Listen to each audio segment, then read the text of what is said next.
So in order to automate your habit, go to new, then new habit, then edit,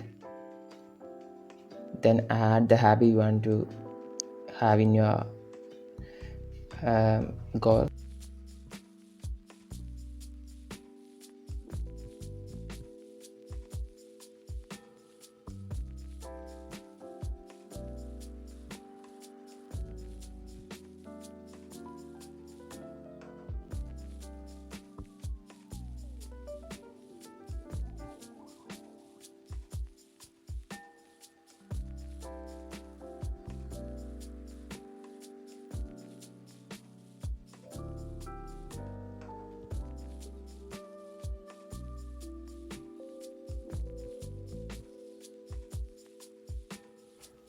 Okay, and list goes on. Okay, if you already 6 or 5 habits you want in your life, then you can delete the other habits like this.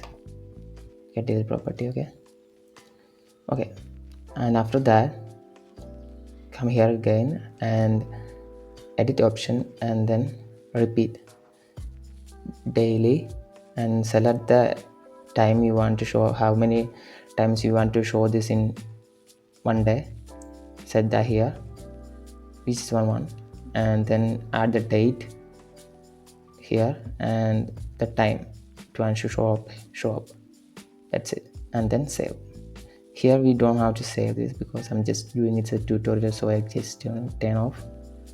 Okay, that's it. That way you can automate that and it show up regularly here.